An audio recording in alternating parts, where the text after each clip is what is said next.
황신부 주교님한테 가갖고 샴푸 못 쓰는지 좀 알아봐 달라고 막 그러더라고요. 그런데 우리 식사를 한 총회장님, 그 동탄의 총회장님이, 신부님, 저는 40부터 머리가 완전히 벗겨졌는데 한 번도 머리 벗겨진 것 때문에 스트레스 받은 적이 없다는 거예요.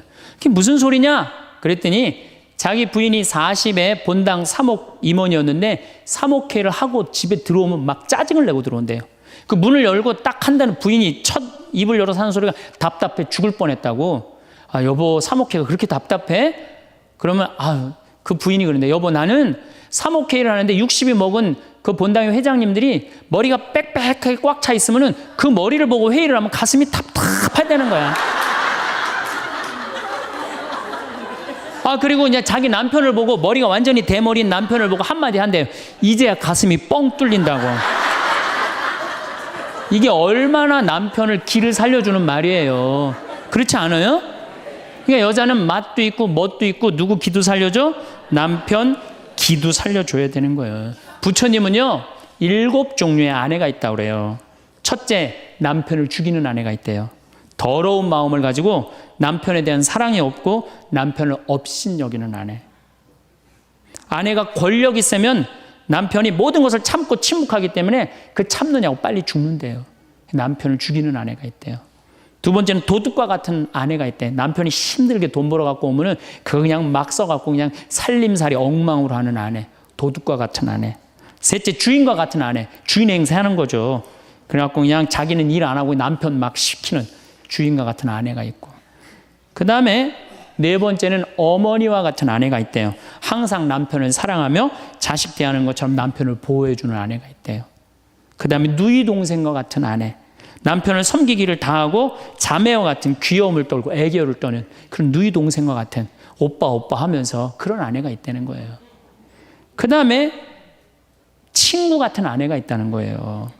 직장에서 마치고 피곤해서 돌아오면은 남편을 반가이 맞이해주고 술 한잔을 하면서 하루를 이야기를 나누는 친구 같은 아내. 그 다음에 이건 시대에 좀 안 맞지만은 종과 같은 아내, 남편을 극진히 섬기는 아내가 있다는 거예요. 여러분들은 이 7번째 중에 몇 번째에 들어가세요?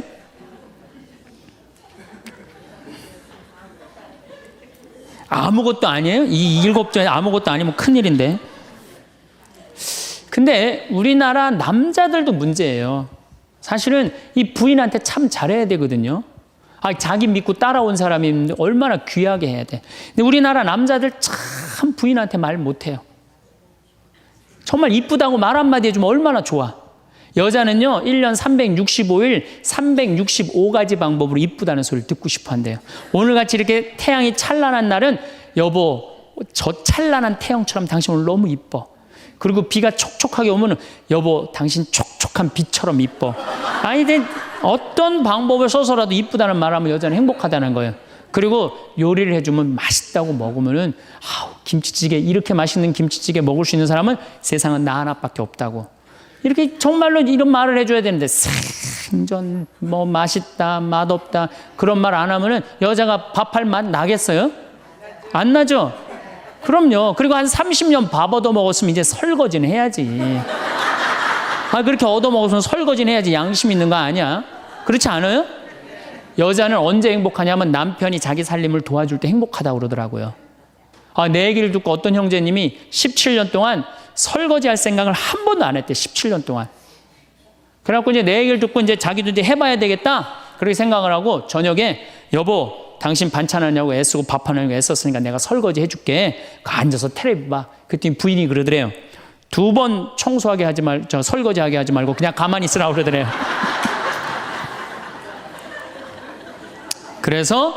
그래서 이 남편이 그랬대요. 아니야, 내가 오늘 해보고 싶어서 그래. 그리고 설거지를 했대요. 그리고 이제 그 형제는 미사 해설하러 성당에 갔는데 메시지가 왔대요. 여보, 나는 오늘 당신이 한 설거지 지금 다시 하고 있어.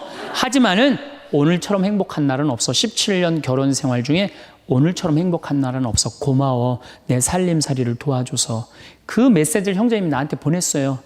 신부님, 요 조그만 거 이렇게 행복할 수 있는데 내가 왜 이제까지 안 했는지 모르겠다고. 그러니까 우리 정말 부인한테, 정말로 자매님들한테 서비스 해줘야 돼. 이제는 서로를 사랑해야 돼요. 서로를 사랑하고 아껴줘야 돼요. 근데 우리나라 남자들이 얼마나 말을 못하냐면 이게 진짜로 있었던 일이에요. 65살 먹은 형제님이 꿈을 잘 꾼 거야. 그래갖고 로또를 산 거야, 금요일 날. 그래갖고 그냥 가슴이 부풀은 거야. 그냥 부인한테 막 자랑을 한 거야. 내가 꿈을 꿨는데 이번 된다. 그리고 보통 꿈이 아니다. 막 돼지가 막 수천 마리 왔다 갔다 한 꿈을 꿨는지. 그래갖고 그냥 막 들떠 있는 거야. 그러니까 부인이 콧소리로 한마디 한 거야. 여보, 그 로또 되면 당신 그 돈 뭐 할 거야? 그랬더니 남자가 정색을 하고 그러더래요. 내가 이 로또 되면은 온 세상 사람한테 다 나눠줘도 당신한테는 한 푼도 안 줄 거야. 아니, 아직 된 로또도 아닌데. 당첨되고 난 다음에 그러면 몰라도 당첨도 안 됐는데, 귀양 이렇게 말하면 얼마나 좋아요. 여보, 당신 평생 나한테 시집 와갖고 고생만 했는데 내가 로또 되면 내가 당신 다 줄게. 쓰고 싶은 대로 다 써. 아니, 당첨도 안 된 로또인데, 그렇게 말하면 얼마나 기분이라도 좋아요. 근데 그냥 내가 온 세상 사람한테 다 나눠줘도 당신한테 한 푼도 안 줄 거야. 이게 할 말이에요. 근데 우리나라 남자들이 이런다고요. 다른 형제님들이 아우 마누라 너무너무 이쁘고 좋겠다고 살아봐라야 눈 한번 하얗게 뜨고 하면 독사가 그런 독사가 없다. 이런 말 해대면은 우리 마누라는 얼굴만 이쁜 게 아니라 마음은 비단이야. 기분이 얼마나 좋아요. 참 고운 말을 못하는 거야. 그냥 온 세상 사람한테 다 나눠줘도 당신한테는 한 푼도 안 준다. 그러니까 이 부인이 너무 열받아갖고 한 달 반 동안 밥을 안 해줬대요. 아니, 여자가 남편한테 결혼을 할 때는 이 험난한 세상, 저 힘 있는 남자한테 보호받고 싶어서 결혼하는 거 아니에요? 그렇지 않아요, 보통? 정말로 이것도 진짜 있었던 일인데 70이 다 돼가는 할머니인데 하루는 이 친구 할머니한테 전화를 한 거야. 막 웃으면서 전화했대. 너 뭐가 그렇게 좋아갖고 전화했냐? 그랬더니 우리 남편이 이번에 병원에 갔는데 글쎄 3개월밖에 못 산다고. 나 지금 입을 뒤집어 쓰고 지금 웃으면서 너한테 전화하는 거라고. 이건 너무 불행하지 않아요? 너무 불행하지 않아요? 이게 그냥 자기 남편 3개월밖에 안 산다고 이불을 뒤집어 쓰고 막 웃으면서 그냥 전화를 할 정도면 이거 같이 살지 말아야지. 그렇죠? 그러니까 여러분들 남편한테 잘하세요. 또 여기 있는 우리 형제님들 누구한테 잘해요? 그래도 나이 먹어갖고요. 여러분들 지금 신부님 난 도저히 우리 남편하고 못 살 거예요. 지금 바꿔봐야 거기서 거기에요. 지금 바꿔봐야. 자, 남자하고 여자하고 얼마나 서로를 이해를 못하느냐 하면은 남자는 하루에 2,000마디만 하면은 말 끝난대요. 근데 여자는 하루에 6,000마디를 해야 된대요. 그러니까 여자가 훨씬 말이 많은 거죠. 남자는 직장에 갔다 오면 할 말 끝난 거예요. 집에 할 말이 아무것도 없는 2,000마디 이미 다 했는데 할 말. 남자라 사람으로서 할 말 끝났는데 뉴욕의 게리 머카스라는 교수가 이 통계를 냈어요. 그래갖고 여자는 이제 남자가 이제 남편이 이제 집에 들어올 때만 기다리는 거야.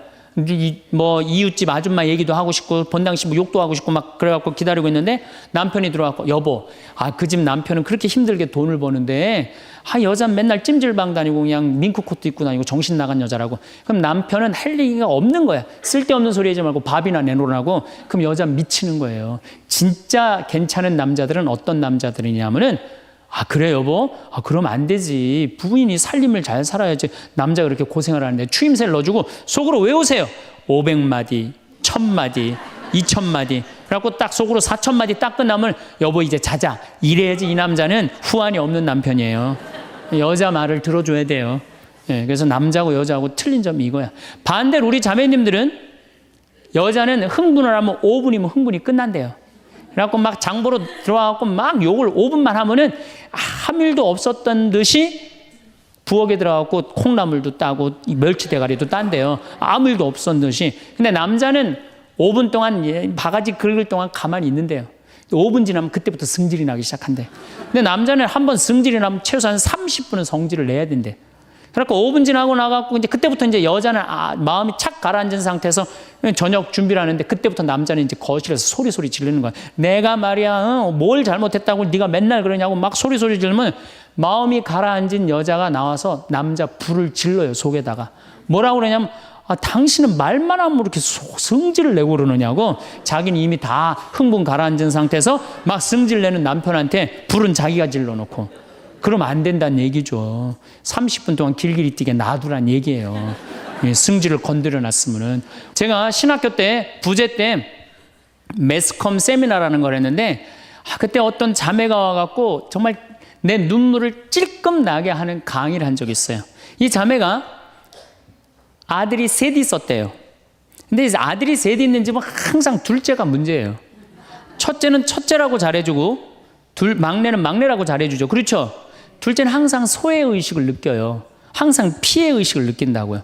우리 집에도 아들이 셋 있는데, 큰아들은 내가 봐도 저 어머니 아버지가 왜 이해가 안 될 정도로 큰아들한테 잘했어요. 잘못해도 다 감싸 안아주고. 이게 큰아들은 대접받는 거죠. 저는 우리 집 막내였는데 저는 정말로 사랑을 많이 받고 자랐어요. 전 중고등학교 다닐 때 내가 신발을 빨아본 적이 없어요. 형들이 다 빨아줬어요. 왜 빨아줬느냐면 안 빨아주면 어머니 아버지가 혼냈으니까 막내 신발 빨게 한다고. 그래갖고 그냥 우리 집이 이제 제사를 지내도 우리 집이 이제 아버님이 장손이라 1년에 어렸을 때 13번, 14번 제사를 지냈어요. 제사를 지내면은 제일 탐나는 게 제사상에 문어다리가 제일 맛있잖아요. 그런데 그냥 큰아들은 큰아들이라고 챙겨주고 막내는 막내라고 알아서 해주는데 둘째 형은 문어다리 차지가 안 가는 거예요. 그래갖고 이제 제사 끝나고 나면 이제 고시리 한다고 그러잖아요. 귀신 마중 나가면은 우리 식구들은 다 나가는데 둘째만 안 따라 나가는 거예요. 왜 안 따라 나가냐면 문어다리 훔치려고. 자기가 훔치지 않으면은 자기 챙겨줄 사람 아무도 없잖아요. 우리 둘째 형은 제사가 지나고 일주일이 지나도 2주일이 지나도 문어다리를 물고 다녀요. 자기 어디다 감춰놨는지 모르는데. 그래갖고 제가 지금 얼마 전에 한 2년 전인가 설날 집회를 갔어요. 마침 설날은 제사를 지내니까 가갖고 물어봤어요. 아직도 둘째 형 문어다리 훔치느냐고 그랬더니 형하고 누나가 오늘도 문어다리가 없어졌다는 거예요. 그거 훔친 거지. 그러니까 50이 돼서도 그 어렸을 때 자기가 소외된 거, 피해의식을 보상받고 싶은 거예요. 근데 이 집에 이제 아들이 이제 중학교 3학년, 초등학교 6학년, 초등학교 3학년 세 아이가 있었대요. 근데 마침 그날은 초등학교 6학년 둘째 아들만 집에 있었대요. 그래서 이 자매님이 남편한테 여보, 둘째 아이 좀 데리고 목욕탕에 들어가서 목욕 좀 시키라고. 그래갖고 뭐 아빠도 뭐 집에 있으니까 둘째 아들 이제 목욕을 시킨다고 목욕탕에 들어갔대요. 근데 5분이 지났는데 남편이 얼굴이 새빨개져갖고 막 뛰쳐나왔대. 옷도 제대로 안 입고. 당신 왜 애 목욕 시키라고 했더니 왜 뛰쳐나오냐? 당신 먼저. 여보, 내가 목욕을 하러 들어갔는데 저놈이 이상한 말을 한다는 거예요. 그래서 무슨 말을 하느냐고. 아니 나도 벗고 이제 자기도 이제 둘째 아들도 옷을 벗었는데 딱 옷을 벗었는데 둘째 아들이 눈을 똑바로 뜨고 아버지한테 그러더래요. 아버지도 벗고 나도 벗었으니까 우리 남자 대 남자로 아무것도 안 걸쳤으니까 솔직하게 말 좀 해보자고. 그래서 이놈은 무슨 얘기를 하느냐. 아니 초등학교 6학년 놈이 딱 아버지도 벗고 나도 벗었으니까 우리 솔직하게 얘기 좀 해보자고 그러니까 얼마나 당황스러워요. 그래서 무슨 얘기냐 그랬더니 아버지는 날 정말로 사랑하는 거냐. 무슨 소리냐. 지난 겨울에 아버지가 밤에 두부 심부름 시켰을 때 난 너무너무 밤에 나가는 게 무서웠다. 왜냐하면은 동네에 불량 형들이 걸리면 돈을 뺏고 그래서 난 밤에 나가는 거 너무너무 싫었다. 중학교 3학년 큰형도 있는데 내가 그래서 큰형 왜 안 시키냐고. 그러니까 아버지가 나한테 소리 지르고 나한테 갔다 그래서 내가 울면서 갔다 왔다. 내가 그렇게 무서운데 얼마나 내가 서러웠는지 알았느냐. 그 아버지 나 사랑하는 거냐. 내가 그렇게 마음고생하는 걸 아냐. 뭐 아버지 할 말 없지. 또 아니 내가 구두 닦았을 땐 한 번도 칭찬도 안 하는데 막내가 아버지 구두 닦으면 그렇게 좋아하고 칭찬하고 500원도 주고 그러는데 왜 나는 한 번도 그런 적이 없느냐. 그리고 우리 아들 셋이서 인사할 때 잘 다녀오시라고 그럴 때 내 머리 쓰다듬은 적 있냐. 한 번도 없다. 막내 머리만 쓰다듬어 줬지. 날 사랑하는 거냐. 아들이 그냥 그렇게 물어보는 거예요. 당황스러운 거죠. 부모는 항상 세 아들 다 사랑한다고 그러지만은 자식이 느끼는 건 너무너무 섭섭했던 거죠. 그래서 이 아빠가 너무너무 당황스러워갖고 그랬대요. 나는 너를 너무 믿었기 때문에 심부름도 시킨 거고 난 너를 너무너무 믿었기 때문에 막내 어리니까 이렇게 한 거지. 난 이 셋 중에 너를 너무너무 사랑한다. 그리고 너무 당황스러워서 그냥 옷도 그냥 대충 입고 뛰쳐나온 거예요. 그 자리에서 너무 있기 미안해갖고. 그래갖고 제가 어떻게 하나 보라고 그랬더니 문을 빼꼼히 열고 보니까 아들이 눈에는 눈물이 뚝뚝뚝 떨어지는데 입에는 미소가 있더라는 거예요. 아빠가 날 사랑한다고 그러니까. 그러니까 누가 사랑하는 게 커요? 자식이 부모 사랑하는 게 큰 거예요. 그 사랑을 부모가 까먹고 자꾸 자식한테 못되게 하는 거죠. 그래서 여러분들 정말로 우리가 부모라는 게 중요해요. 아버지가 없는 자식들은 참 힘들어요. 아버지가 없는 자식들은. 여러분들 그 삼국 통일을 한 궁예, 왕건, 견우, 후백제, 거기에 궁예 얘기를 좀 할게요. 궁예가요, 뭐 역사적으로 뭐 확실하진 않지만 47대나 48대 경문왕 아들이었대요. 셋 중에 제일 난 사람이에요. 왕건은 귀족 아들이고 견우는 평민 아들이야. 근데 궁예는 왕의 아들이었어요. 근데 아버지 없이 자랍니다. 아버지 없이 자라요. 아버지 없이 자라는 사람들은요, 심리학자들이 얘기를 하기를 1살서부터 3살 때까지 가장 중요하대요. 이때 아버지 엄마가 안아주고 뽀뽀해주고 엄마 아빠라고 그럴 때 격려해주고 기저귀 갈아주고 이럴 때 아이들은 뭐가 생기느냐 하면 신뢰심이 생긴대요. 세상은 믿을 만한 데다.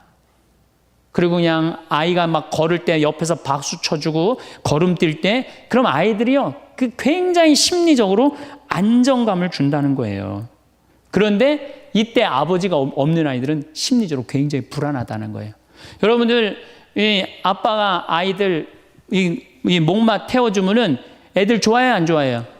좋아하죠? 그런데 아빠 키가 1m 70이고 애가 50cm면 2m 20이에요. 그 꼭대기에 올라가고 또 애는 아빠 머리를 잡고 막 깔깔깔 까르르 넘어가지 않아요? 좋아갖고 아빠 머리를 잡고 걔는 무의식 속에 이런 생각을 갖는데요. 세상은 이렇게 높아도 믿을 만한 데다. 이 든든한 아버지가 있으니까. 그런 믿음이 생긴다는 거예요. 그런데 궁예는 그랬던 경험이 한 번도 없었던 거야. 그러니까 나중에는 사람을 의심을 하기 시작하는 거예요. 의심하기 시작하는 거예요. 그래갖고 나중에 관심법이라는 걸 개발해요. 그래갖고 네가 의심하는지 안 의심하는지 내가 안다. 그래갖고 그냥 친아들도 그냥 의심도 안 하는데 너 의심한다고 그러고 죽이고, 결국 누구까지 죽여요? 자기 부인하고 아들까지 죽여요. 그리고 마지막으로 쓸쓸한 최후를 맞이해요. 신부님, 나는 우리 남편이 일찍 죽어갖고 우리 애들 그냥 혼자 키웠는데 너무 섭섭합니다. 아버지 없이도 훌륭하게 자라는 사람 간혹 있어요. 그게 누구냐면 오바마가 아버지 없이 자라잖아요. 할머니 손에서 얼마나 훌륭해요. 그렇죠? 그러나 일반적으로 보면은 그렇다는 거예요. 아버지가 굉장히 중요한데, 근데 슬픈 거는 우리나라는 아버지가 있어도 없는 것 같아요. 아버지가 있어도 애는 학원 다니냐고 그냥 정신 팔려가고 아버지는 돈 번다고 해갖고 서로 사랑을 쌀 시간이 없는 거, 서로 사랑을 쌀 시간. 그런데 이 아버지와 끈이 굉장히 기가 막힌 분이 한 분 계세요. 아버지와 자식 사랑이 아주 두터운 분이 한 분 계세요. 그분이 누구냐면 바로 예수님이에요. 예수님처럼 아버지와 사랑이 깊은 사람이 없어요.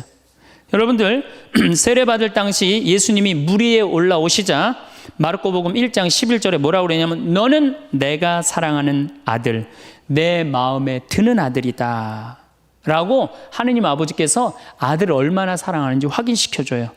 그 마태복음 11장 25절 27절을 보면은 아버지, 하늘과 땅의 주님, 지혜롭다는 자들과 슬기롭다는 자들에게는 이것을 감추시고 철부지들에게는 드러내 보이시니 아버지 감사드립니다. 그렇습니다. 아버지의 선한 신 뜻이 이렇게 이루어졌습니다. 나는 아버지께서는 모든 것을 나에게 넘겨주셨습니다. 그래서 아버지 외에는 아무도 아들을 알지 못합니다. 또 아들 외에는, 그리고 그가 아버지를 드러내 보여주려는 사람 외에는 아무도 아버지를 알지 못합니다. 그냥 예수님 입만 열면 아버지 얘기를 해요. 입만 열면은. 또 하느님 아버지도 아들한테 각별한 사랑을 해. 거룩한 변모 마태복음 17장 보면은 이렇게 얘기해요. 이는 내가 사랑하는 아들, 내 마음에 드는 아들이니 너희는 그의 말을 들어라. 그러니까 예수님도 아버지를 사랑하고 아버지 하느님도 누구를 사랑해요? 예수님. 그러니까 하늘에 새도 보금자리가 있고 여우도 굴이 있지만 사람의 아들은 머리 둘 곳조차 없다라고 굉장히 고독하셨음에도 불구하고 그 고독을 누구 때문에 극복했을까요?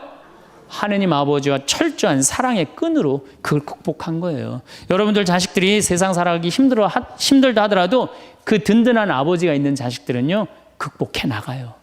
든든한 아버지가 있는 자식들은. 또 요한복음 17장 하느님 아버지와 얼마나 깊은 사랑으로 묶여 있는지 잘 보여주는 구절이 있어요. 아버지, 세상이 생기기 전에 제가 아버지 앞에서 누리던 그 영광으로 이제 다시 아버지 앞에서 저를 영광스럽게 해주십시오. 그리고 이어서 이렇게 말씀하십니다. 아버지께서 제 안에 계시고 제가 아버지 안에 있듯이 그들도 우리 안에 있게 해주십시오. 난 이 구절을 보면요, 가슴이 떨려요. 여러분들 자식 중에 아버지한테 아버지 안에 내가 있고 내 안에 아버지가 있어, 이렇게 말하는 자식들이 있어요? 그런 고백을 할 수 있는 자식이 몇 명이나 될까요? 아버지 안에 내가 있고 내 안에 아버지가 있다. 예수님은 이렇게 아버지를 사랑했던 거예요. 의로우신 아버지, 세상은 아버지를 알지 못하였지만 저는 아버지를 알고 있습니다. 저는 그들에게 아버지의 이름을 알려주었고 앞으로도 알려주겠습니다. 아버지께서 저를 사랑하신 그 사랑이 그들 안에 있고 저도 그들 안에 있게 하려는 것입니다. 예수님은 그 말씀을 하고 난 다음에 유다의 배반으로 붙잡히세요. 그러니까 예수님은 활동 시작할 때부터 아버지 얘기 시작해갖고 마지막 끝날 때까지 아버지 얘기한 거야. 아버지하고 이야기를 하는 거를 멈추지 않으십니다. 그리고 겟세마니 동산에서도 아버지와 끈끈한 사랑을 보여주시죠. 아버지, 하실 수만 있으시면 이 잔이 저를 비껴가게 해주십시오. 그러나 제가 원하는 대로 하지 마시고 아버지께서 원하시는 대로 하십시오. 요새 이런 아들이 어디 있어요? 제 뜻대로 말고 아버지 뜻대로 하세요. 이런 아들이 어디 있어요? 다 내 뜻대로 해달라고 그래요, 엄마 아버지가. 그렇죠? 근데 예수님은 하느님 아버지가 그렇게 기뻤던 거야. 맨 마지막에 아버지, 이 사람들을 용서하여 주십시오. 그리고 마지막으로 이런 말씀을 하십니다. 아버지, 제 영혼을 아버지 손에 맡깁니다. 그러니까 이 아버지와 철저한 끈으로 묶여 있었던 예수님은 그 마지막 제자들이 다 버리고 도망갔어도 그 아버지에 대한 사랑, 내 안에 아버지가 있고 아버지 안에 내가 있다는 그 기가 막힌 사랑으로 극복하시고 인류 구원의 문을 여신 거예요. 그렇다면 우리나라 아버지들도 이런 아버지가 돼야지. 자식들한테 이런 아버지가 돼야 되는데 이런 아버지가 과연 몇이나 있느냐. 저는 다행히 우리 아버지를 참 잘 만났어요. 전 참 아버지를 좋아해요. 나는 어렸을 때 추억이 아버지하고 매일 토요일 날 일요일만 되면 산에 가갖고 도토리 따고 밤 줍고 또 내가 망 보고 아버지가 대추나무 올라가고 막 서리하고 막 이런 거 많이 했어요. 예. 그래갖고 막 걸려갖고 막 대추밭 주인한테 막 욕 먹으면 그냥 얘는 누구냐고 그러면 우리 막내 아들이라고 그러면 그냥 막내 아들 데리고 좋은 거 가르쳐 준다고 그냥. 그리고 어렸을 때 아버지하고 추억 중에 웅덩이가 있어요. 웅덩이. 거기에 퍼내면 그 미꾸라지. 그 진흙 안에 미꾸라지 그걸 잡아내는 정말 그런 추억들이요. 그러니까 지금도 80이 된 아버지를 보면 행복한 거예요. 그리고 시간만 되면 그 아버지 보러 가고 싶고. 그러니까 이제는 효도는 없어요. 뭐만 남아있어? 사랑만 남아있는 거예요. 추억만 남아있는 거예요. 자식하고 얼마나 좋은 시간을 많이 가졌느냐에 따라서 늙었을 때 안 외롭다는 거예요. 어렸을 때 자식하고 한 번도 놀아준 적이 없어. 10살 때까지 놀아줘야 된다는 거예요. 근데 10살 때까지 한 번도 놀아준 적이 없으면은 자식이 늙은 부모들 한 번도 같이 안 놀아준다 이거예요. 그러니까 늙어서 외로운 거는 자식이 못 돼서가 아니라 누가 싸놓은 업보야? 그렇죠. 그러니까 섭섭할 필요 없어요. 자, 그렇다면은 사랑이 없는 엄마, 사랑이 없는 아버지, 엄마도 없고 아버지도 없는 이 세대는 외로울 수밖에 없어요. 그리고 그들은 어차피 떠나게 돼 있어요. 그렇다면 여러분들 옆에 남아있는 건 누구밖에 없어요? 남편. 그렇죠. 50살에 자식들 떠나면 50부터 100살까지 여러분들 옆에 남아있을 수 있는 유일한 사람은 남편밖에 없어요. 근데 여러분들 그 남편한테 잘해요? 옛날에는요, 부모한테 자식이 전부였어요.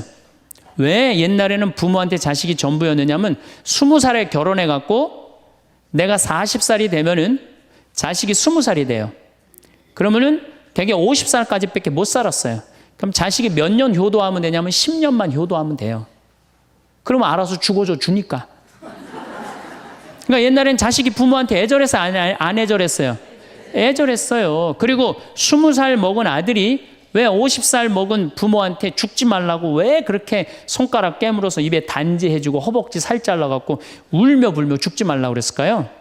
20살 된 이 아들은 동생이 17살, 14살, 11살, 8살, 5살, 2살 동생이 줄줄이 있는 거야. 근데 엄마 아빠가 지금 죽으면 이거 누가 키워야 돼?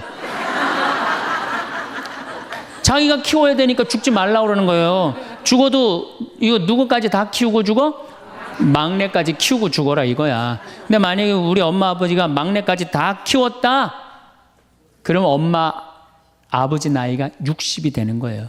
그래서 60까지 산 부모한테 너무 고맙다고 차려준 잔치가 환갑잔치예요. 근데 이 환갑진갑 다 받아먹고 갈 생각을 해요, 안 해요? 안 하잖아요. 이게 큰 문제예요. 그러니까 자식이 모시다가 지치는 거예요. 그러니까 부모 60, 70부터는요 부모 관심 없어요. 그러면은 50 넘어서는 누가 옆에 있어요? 남편밖에 없어요. 여러분들 지금 우리나라 100살 이상이 몇 명이냐면 2,500명이에요. 100살 이상이. 90세 이상이 몇 명이냐면 9만 명이에요. 80세 이상은 몇 명이냐면 80만 명이에요. 70세 이상은 몇 명이냐면 240만 명이에요. 그러니까 이제 안 죽어. 안 죽어요.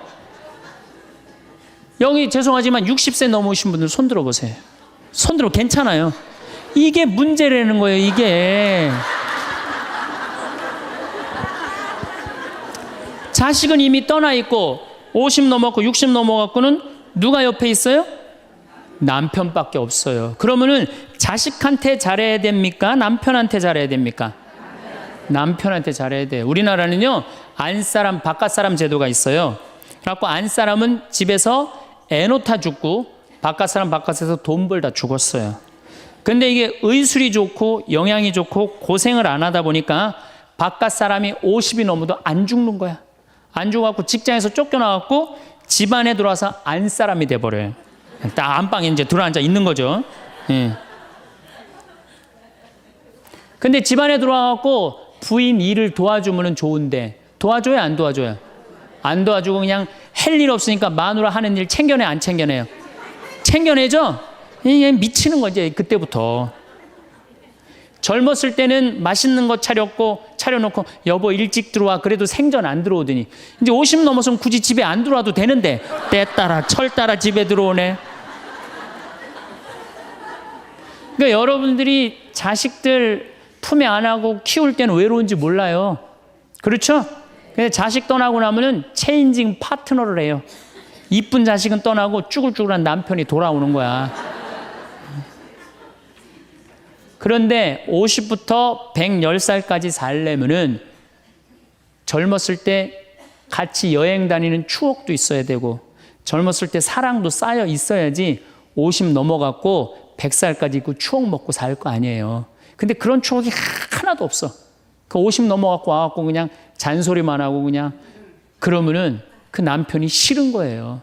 그러니까 서로 한 집에 살지만은 각방 따로 쓰고 외롭게 사는 거죠. 그래도 여러분들은 괜찮아요. 여러분들은, 우리 신부들은요 진짜 불쌍해요. 생각을 해봐요. 20살에 신학교 들어갔어요. 그래서 30에 신부 돼요. 그래갖고 옛날엔 75세 은퇴였어요. 75세 은퇴. 75세는 그래도 괜찮았어요. 은퇴하고 그냥 거의 바로 이제 세상 떠나시니까 요즘 70세로 은퇴가 내려왔어요. 그리고 이제 65세로 내린대요. 65세 은퇴해도 된다. 이렇게 내린대. 왜? 서울교구 우리 보좌 신부님들 뭐 10년, 12년, 13년 하잖아요. 그러니까 빨리 은퇴할 사람 빨리 하고 보좌들 빨리 본당 내보내야 되니까 빨리 은퇴해라 이거야. 그러면은 65세부터 은퇴해갖고 우리 부관장 신부는 110살까지 산단 말이야. 그러면은 20살에 신학교 들어갖고 65세까지 45년 혼자 살아. 그래갖고 65세 은퇴해갖고 110살까지 또 혼자 살아. 45년, 90년 혼자 사는 거야. 그래서 나는 우리 신부님들 은퇴시키는 거 반대하는 신부예요. 65세 은퇴시켜갖고 다시 보좌 신부로 발령을 내라. 보좌 신부로 발령을 내갖고 아니 고해성사 듣게 하면 되잖아요. 아 얼마나 여러분들 속에 있는 얘기하고 싶은 거 많아요. 그렇죠? 아 그럼 고해성사 듣게 하고 또 굳이 신부님들 65세 넘어가고 강론 안 해도 돼요. 미사 없는 강론하게 하면 되잖아. 강론하라 그러면 또 한 소리 또 하고 한 소리 또 하고 그러실 수 있으니까 얼마나 좋아. 차라리 65세에 은퇴시킬 거면 아예 60에 은퇴를 시켜서 장가를 그냥 보내라. 늙어선 좀 안 외롭게. 농담이에요, 농담. 우리보다는 여러분들이 훨씬 덜 외롭다는 거예요. 그렇지 않아요? 여러분들 남편도 있고 자식도 있고 손자도 있잖아요. 그러면 그 소중한 사람들한테 사랑하면서 살아야지. 우린 사랑할 사람도 없는데 여러분 사랑할 사람이 있잖아요. 그럼 조금만 내가 잘하면 되는데 그게 안 되는 거예요. 우리나라 여자들이요, 이 세상이 너무너무 여자 살기 좋은 세상이 돼갖고 여자들이 지금 뭐가 뭔지도 모르고 살아요. 집에서 남편들, 여러분들 남편들이 200만 원, 300만 원 벌어갖고 돈 갖다 주잖아요. 여러분들 길 지나가다 보면은 여러분들 10,000원 주는 사람 있어요? 지나가는 남자가? 없죠? 남편은 200만 원, 300만 원 한 달 뼈 빠지게 갖고 갖다 주잖아요. 그럼 잘해줘야 될 거 아니야. 그렇지 않아요? 그것도 1, 2년 갖다 준 것도 아니고 20년, 30년 갖다 줬으면 잘해줘야 될 거 아니야. 근데 집에서 그런 기가 막힌 남편 왕대접 해줘요? 개 다음으로 대접해. 개 다음으로. 집에 마누라 자식 먹여 살린다고 이마가 땅바닥에 닿도록 인사하고 다니는 거예요. 여러분들 남편들 나가면 그래요. 그럼 집에서 왕대접 해줘야 될 거 아니야. 집에서도 왕대접 못 받아, 직장에서도 왕대접 못 받아. 어디 가면 왕대접 받아요? 룸사롱 가면 왕대접 받아요. 룸사롱 가면 막 그냥 가슴이 볼랑말랑한 옷 입고 그냥 여자들이 그냥 허벅지 트어진 치마 입고 그냥 머리도 그냥 생머리 싹 하고 그냥 사장님 오셨느냐고 그냥 팔짱도 끼고 그냥 술도 따라주고 그냥 또 그냥 안주 드시라고 그냥 땅콩 오징어 말아갖고 입에 막 넣어주고. 얼마나. 그러니까 30만 원, 40만 원 쓰는 게 안 아까운 거예요. 대한민국의 룸사롱으로 남자를 몰아내는 건 누가 몰아내는 거냐? 여자들이 난 몰아낸다고 생각해요. 여자들이. 마누라라는 게 아침에 출근할 때 보면 막 사자머리를 해갖고 막 귀신 눈을 해갖고 그냥 여보 다녀와 그냥 다녀오게 하고 난 다음에 다녀오라고 그래야지. 예쁘게 차려입고 문 입구에서 여보 다녀와. 그러면 내가 이렇게 이쁜 마누라 있는 집에 돌아와야 돼. 그런 마음으로 나가서 일할 거 아니에요. 사자머리 밥도 제대로 안 챙겨주고 그냥 다녀오라고 그러고. 또 대한민국 남자들은 또 착해요. 또 다녀오랜다고 저녁에 여보 나 다녀왔어. 예. 근데 아직도 그냥 사자머리를 하고 그냥 텔레비 보고 앉아있으면 어느 남자가 집에 들어가고 싶겠어요. 그렇지 않겠어요? 그래서요, 사람은요, 부부는요, 사는 맛이 있어야 돼요. 사는 맛이. 50이 넘으면요, 남자가 테스토스테론은 없고 에스트로겐만 있어요. 여성 호르몬이 자꾸 나와요. 그래서 성적인 능력이 사라져요. 성적인 능력이 사라지니까 50 넘은 남자들은 무슨 낙으로 사느냐면 먹는 낙으로 사는 거예요. 먹는 낙으로. 그냥 50만 되면 말하는 거 좋아하고 먹는 거 좋아한단 말이야. 근데 이 남자는 50이 넘으면 먹는 걸 좋아하는데 50이 넘은 여자는 이 세상에서 제일 하기 싫은 게 밥이야, 밥.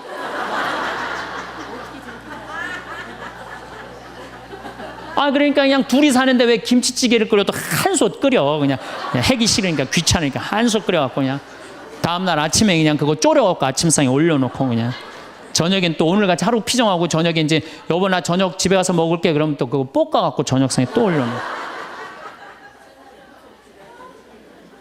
좀 회도 떠갖고 예? 여기 가깝잖아요. 회시장 가갖고 우럭 회 맛있잖아요. 매운탕도 떠갖고 소주도 한 병 사고 그래갖고 그냥 허벅지 트어진 치마 이브닝 드레스도 하나 딱 입고 저녁에 남편 들어오면 여보 이거 내가 한 거야 딱 술 따라주면 남자가 얼마나 살맛이 나요. 사는 맛 나지 않겠어요? 네. 좀 신선로도 좀 해갖고 탁 하고 짜장면도 좀 만들어주고 베트남 국수도 좀 해서 주고 요즘 뭐 또 순대 또 그냥 유명한 데 많잖아요.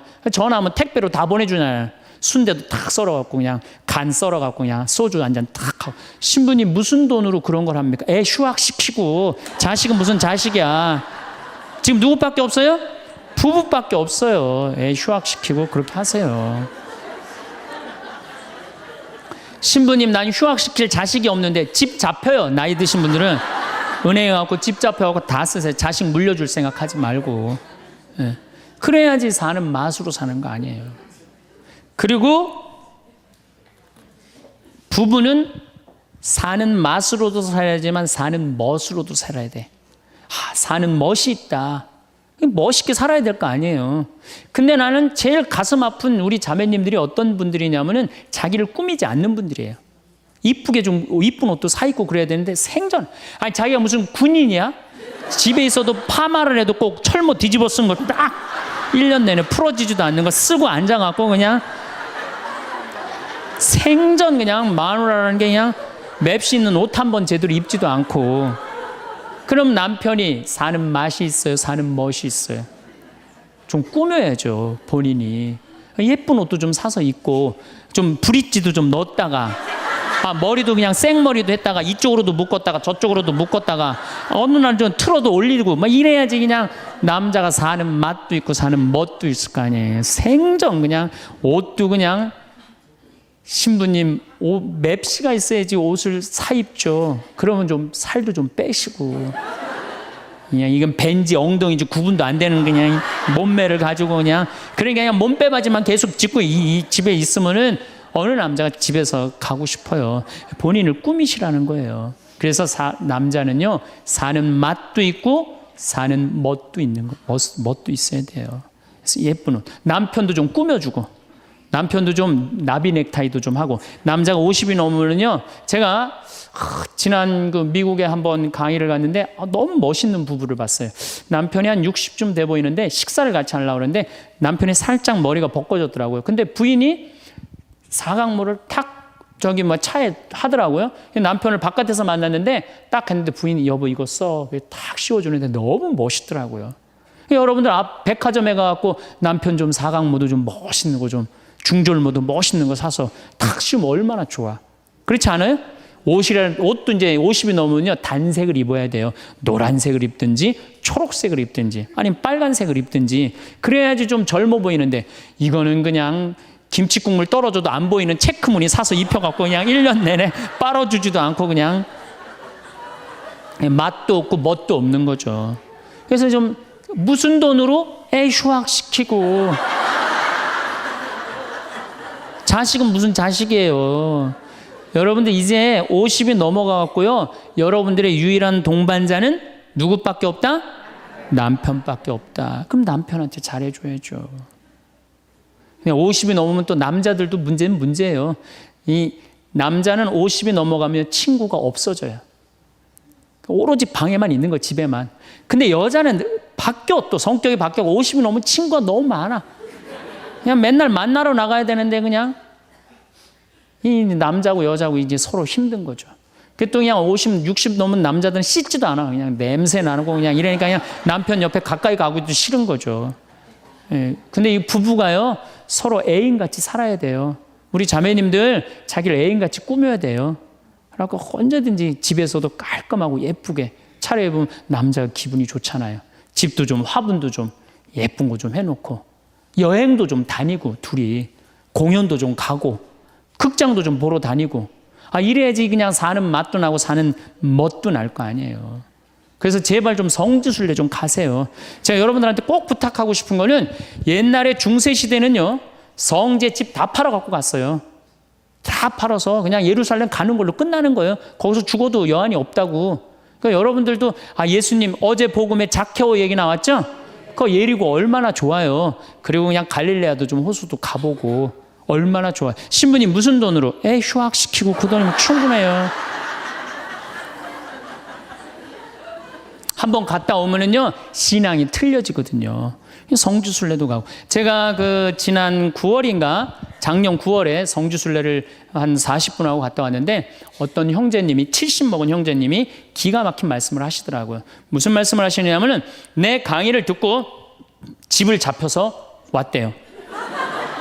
근데 가만히 생각을 해보니까 집은 은행에 잡히면 대출을 해준대요. 은행에 잡히면 대출해주잖아요. 근데 나이는 대출해주는 데가 아무 데도 없대요. 여러분들 누가 나이 대출해줘? 한 살이라도 더 먹기 전에 다리에 힘 풀리기 전에 갔다 오셔요. 그리고 내가 성주순례를 가면은 너무 행복해하는 거 자매님들이. 그래갖고 나는 은혜 받아갖고 성제 갖고 그냥 성령을 충만히 받아갖고 10일 동안 저렇게 행복하고 그냥 은총에 그냥 가득한 줄 알았더니 12일 동안 밥을 안 하잖아. 밥을.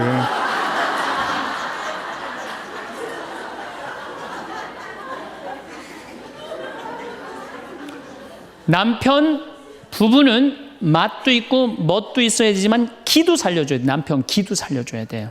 아니 50이 넘어갖고 남편 기 살려줄 사람이 직장에서 기가 살겠어요? 사회에서 기가 살겠어요? 본인이 기가 살겠어요? 유일하게 기 살려줄 수 있는 사람은 누구밖에 없어요? 부인밖에 없어요. 부부가 50이 넘으면요, 자식들 떠나고 둘만 덩그랗게 집에 남아서 50년을 같이 살아야 돼요. 말을 정말로 남편 즐거운 말, 남편 좋은 말, 우리 남편 아직도 알통 튼튼하다, 우리 남편 아직도 어깨가 그냥 대유평 평야 같다, 이런 말 해주는 게 중요한 거예요. 그런데 그냥 말을 진짜 못해. 내가 2000년 역사상 말 진짜 못하는 놈 한 놈 알고 있어요. 어떤 놈 진짜 말 못하느냐면은 십자가상 예수님 십자가 위에 매달렸을 때 왼편의 강도, 진짜 말 못하는 놈이에요. 그놈. 이제 십자가 매달렸어. 너무 아파. 자기도 이제 죽기 일보 직전이고 옆에 구세주라는 사람도 옆에 있단 말이야. 그냥 이 사람이 막 분이 치밀었나 봐요. 야, 네가 무슨 구세주냐? 네가 구세주라면 너도 살리고 나도 살려봐라. 너도 죽는 주제에 무슨 구세주냐? 막 욕을 해댄 거예요. 그러니까 예수님이 그냥 매달려갖고 아파 죽겠는데 이놈이 이상한 소리 하니까 대꾸도 안 해요. 대꾸도 안 해. 성서 보면은 그냥 가만히 계세요. 근데 내가 2000년 역사상 진짜 말 잘하는 사람 한 사람 알고 있어요. 그게 누구냐면 오른편 강도예요. 얼마나 말을 잘하느냐면은 그렇게 얘기를 하니까 이 왼편에 있는 강도를 혼내요. 야, 이놈아, 니놈하고 나는 죽어도 싸. 강도 짓을 했으니까. 근데 저분이야말로 무슨 죄가 있어? 가난한 사람, 병든 사람 함께 해주고 인간 사랑하신 분인데, 그리고 이 강도가 한마디 해요. 주님, 마지막 날에 저를 기억해 주십시오. 그러니까 그냥 예수님이 왼편에 있는 놈한테 대답도 안 하던 예수님이 그렇게 아파도 오른편에 있는 강도한테 한마디 해요. 너야말로 오늘 나와 낙원에 들 것이다. 이 말 한마디 잘한 바람에 그냥 예수님하고 1호로 천당에 올라간 사람 아니야. 그렇지 않아요? 루카복음 23장에 나오는 얘기예요. 루카복음에. 그러니까 여러분들 남편 칭찬을 해주세요. 남편. 어쨌든 우리가 이 인생을 외롭게 살고 싶지 않다면은 부부가 사랑하는 수밖에 없어요. 그래야만이 우리 인생이 풍요로워요. 더욱이 여러분들 노년 50년, 60년 부부밖에 없어요. 훈련하면 된대요. 그 부부 사랑 훈련하는 그 많은 책자를 읽어보면요, 그 서로 훈련이 안 돼 있어서 그렇지 훈련하면 서로 사랑한대요. 그리고 외롭지 않다는 거예요. 다음 시간에는 이제 정말로 그렇다면 구체적으로 우리가 외롭지 않는 방법에 대해서 이야기를 나누도록 하겠습니다. 감사합니다. 말에는 기운이 있습니다. 우리는 평생 수많은 말을 하며 살아왔고 그 말들이 지금의 삶을 만들어 왔습니다.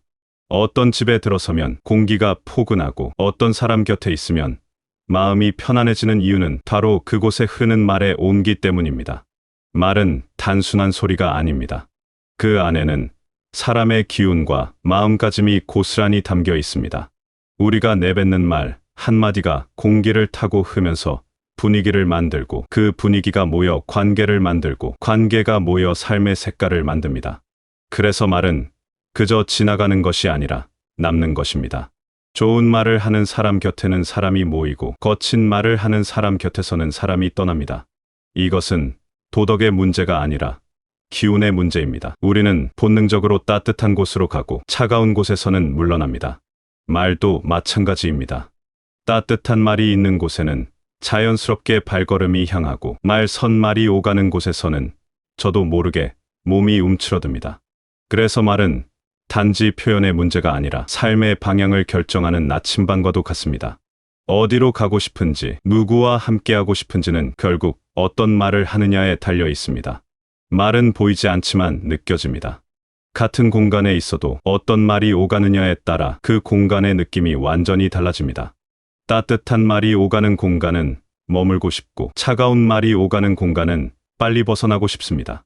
이것은 누가 가르쳐주지 않아도 몸이 먼저 아는 것입니다. 우리 몸은 따뜻함을 향하고 차가움을 피하도록 만들어져 있습니다. 말의 온도도 마찬가지입니다. 긍정적인 말은 상황을 미화하는 것이 아니라 흐름을 부드럽게 여는 힘입니다. 같은 하루를 보내더라도 그래도 괜찮다, 수고했다는 말 한마디가 마음의 방향을 바꿉니다. 힘든 일이 있었어도 그 말 한마디로 다시 일어설 힘이 생기고 지친 하루도 괜찮은 하루로 마무리됩니다. 긍정의 말은 사실을 왜곡하는 것이 아니라 사실 속에서 빛을 찾아내는 것입니다. 어둠만 보면, 어둠만 보이지만 빛을 찾으면 그 빛이 길이 됩니다.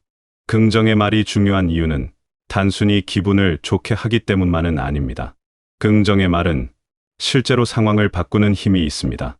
같은 어려움 앞에서도 할 수 있다고 말하는 사람과 안 된다고 말하는 사람의 결과는 다릅니다. 말이 생각을 만들고 생각이 행동을 만들고 행동이 결과를 만들기 때문입니다. 긍정의 말을 하는 사람은 긍정적으로 생각하게 되고 긍정적으로 생각하면 해결책을 찾게 되고 해결책을 찾으면 문제가 풀립니다. 예부터 좋은 말을 하면 복이 들어오고 말이 고우면 운이 트인다고 했습니다. 이것은 미신이 아니라 삶의 이치입니다. 좋은 말을 하는 사람은 좋은 기운을 만들고 그 기운이 모여 좋은 일을 불러옵니다. 반대로 부정적인 말을 자주 하면 그 말이 삶의 분위기를 어둡게 만들고 어두운 분위기는 좋은 일이 들어올 틈을 막아버립니다. 말은 씨앗과 같아서 심은 대로 자랍니다. 좋은 씨앗을 심으면 좋은 열매가 맺히고 나쁜 씨앗을 심으면 나쁜 열매가 맺힙니다. 그래서 말을 할 때는 지금 내가 어떤 씨앗을 심고 있는지 돌아볼 필요가 있습니다. 말은 한 번 뱉으면 되돌릴 수 없기에 더욱 신중해야 합니다. 화살은 한 번 쏘면 다시 주워 담을 수 없고 말도 한 번 내뱉으면 다시 주워 담을 수 없습니다. 그래서 말을 하기 전에 한 번 더 생각하고 한 번 더 걸러내는 습관이 필요합니다. 이 말이 상대에게 어떻게 들릴지, 이 말이 어떤 기운을 만들지 생각해보는 것입니다. 긍정의 말이 특히 빛을 발하는 순간은 상대의 단점을 마주했을 때입니다. 단점을 들추는 말은 관계를 멈추게 하지만 단점을 품어주는 말은 관계를 다시 굴러가게 만듭니다. 누구에게나 단점은 있습니다. 완벽한 사람은 없고 완벽한 관계도 없습니다. 하지만 그 단점을 어떻게 바라보고 어떤 말로 표현하느냐에 따라 관계의 온도가 달라집니다. 예를 들어 말이 많은 사람을 보면 시끄럽다고 할 수도 있고 활기차다고 할 수도 있습니다.